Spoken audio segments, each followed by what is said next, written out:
नमस्कार दोस्तों, आपके माता पिता, गुरुदेव, भगवान और इष्ट देव सभी को मेरा प्रणाम।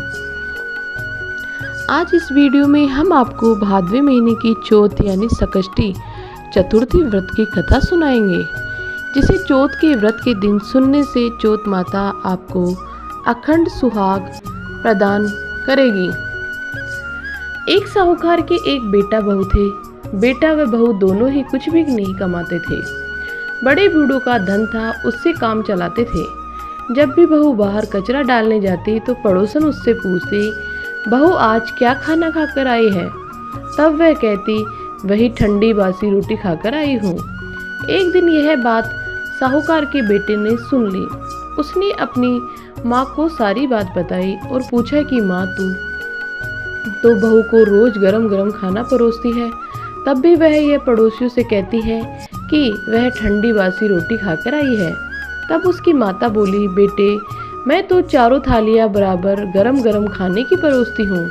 यदि तुझे मुझ पर विश्वास नहीं हो तो तू अपनी आंखों से देख लेना। तब दूसरे दिन बेटे ने तबीयत खराब होने का बहाना बनाया और चादर ओढ़कर सो गया। उसने देखा बहू ने गरम खीर खांड के भोजन किए। बहू नीचे उतरी तो बेटे ने उसका पीछा किया। पड़ोसन के पूछने पर बहू ने पड़ोसन से वही बात बोली। तब उसका पति उठा और उसने कहा कि अभी अभी तो तू गरम गरम खाना खाकर गई है और तूने पड़ोसन से झूठ क्यों बोला? वह बोली कि ठंडी बासी रोटी खाकर आई हूँ। तब उसकी पत्नी ने कहा कि यह न आपकी कमाई हुई रोटी है न आपके पिताजी की।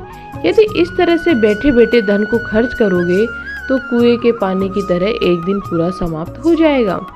तब उसका पति विदेश कमाने के लिए जाने लगा। पीछे से उसकी पत्नी 12 महीने का चौथ का व्रत करती थी। उसको परदेश में रहते हुए 12 वर्ष हो गए थे। चौथ माता व विनायक जी ने सोचा, अब इसके पति का परदेश में रहना उचित नहीं है, पति को घर बुलाना चाहिए, नहीं तो इस कलयुग में मुझे कौन मानेगा, कौन पूजेगा। चौथ माता लड़के के सपने में जाकर बोली कि तू घर चला जा, तेरी पत्नी तुझे बहुत याद करती है। तब वह बोला कि मैं कैसे चला जाऊं, मेरे यहाँ बहुत बड़ा कारोबार फैला हुआ है। तब चौथ माता बोली कि सुबह एक दीपक जलाकर चौथ माता का नाम लेकर बैठ जाना, देने वाले रुपए दे जाएंगे और लेने वाले ले जाएंगे। उसने सुबह उठकर वैसा ही किया और उसका सारा कारोबार एक दिन में ही सिमट गया। जब वह घर जाने के लिए रवाना हुआ तो रास्ते में उसे एक सांप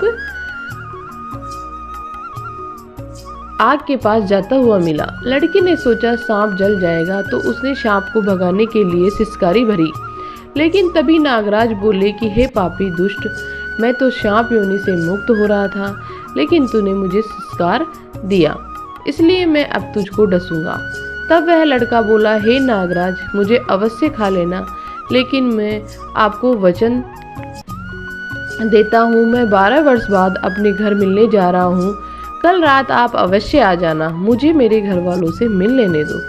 जब पति घर आया तो वह बहुत उदास था। पत्नी ने कारण पूछा कि आप उदास क्यों हो? पत्नी चतुर थी, पति ने सारी बात पत्नी को बता दी।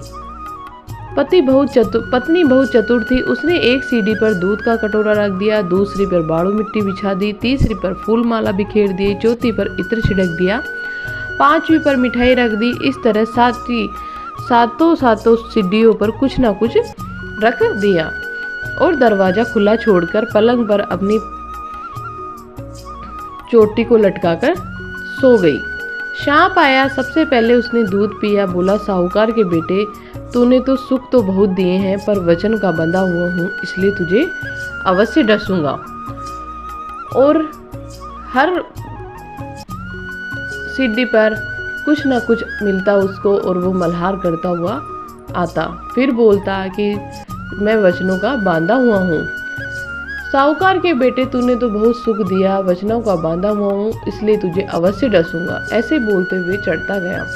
सातों सीढ़ियों पर उसने ऐसा ही कहा। जैसे ही वो हंसने लगा और डसने लगा उसको, तो चौथ माता और विनायक जी ढाल व तलवार बन गए और उस सांप के 4 टुकड़े कर दिए।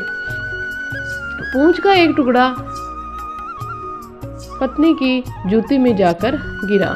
सांप ने सोचा कि जब यह जूता पहनेगा तब उसको डस लूंगा। तभी वहां बहुत सारी चींटियां आ गई। उन्होंने कहा, यह स्त्री हमें रोज शक्कर व आटा खिलाती थी, इसलिए इसकी रक्षा करनी चाहिए। चींटियों ने उस पर हमला कर दिया और उसकी पूंछ को पोली कर दी।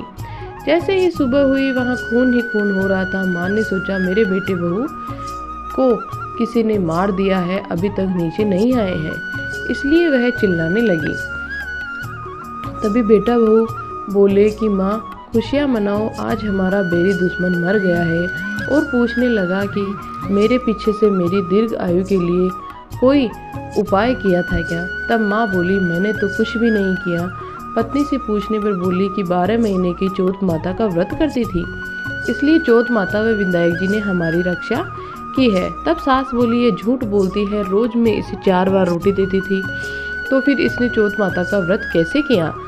तब पत्नी बोली, एक बार एक गाय को खिलाती थी, एक की मेहतरानी को देती थी, एक जमीन में गाड़ देती थी, शाम का खाना में चंद्रमा को अर्घ देकर खाती थी। यदि विश्वास नहीं है तो पूछ लो। तब गाय माता से पूछा तो वह कहने लगी, हाँ, और पलाश के फूल उसके मुंह में गिरने लगे। जमीन में खोद कर देखा तो रोटियों की जगह सोने के चक्कर थे। मेहतरानी से पूछा तो उसने भी हाँ भर दी। हे चौथ माता, उसके पति की रक्षा की जैसे सबकी करना, कहानी के कहने वाले, हुंकारे भरने वाले सबको आशीर्वाद देना। जय हो चौथ विनायक जी महाराज की जय हो।